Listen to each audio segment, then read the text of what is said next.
Food fraud has existed for as long as there have been food supply chains, along with the motivation to misrepresent agricultural produce for economic gain. Attempts to deter fraudsters date back to ancient times. In India, over 2,000 years ago, there were penalties for the adulteration of oils and grains. The ancient Egyptians devised schemes for food labelling, and the Greeks issued standards for the purity of beer and wine.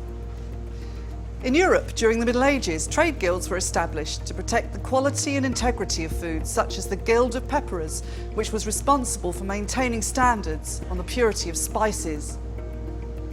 Industrialisation and urbanisation brought new challenges.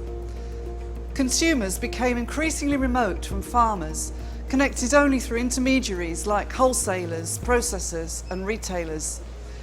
These circumstances allowed adulteration of food for profit to become rampant.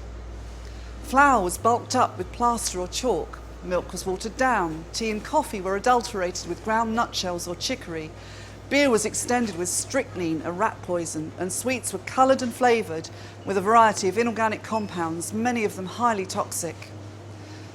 In fact, these practices were so widespread that consumers began to prefer the taste of adulterated foods and drinks, such as bitter beer and white bread. Although some laws were in place forbidding harmful substances from being added to food, they were difficult to enforce since there were no reliable tests to detect the presence of adulterants.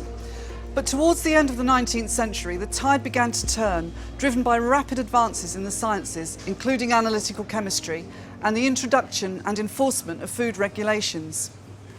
As a result, the safety of our food supply has greatly improved over the last century.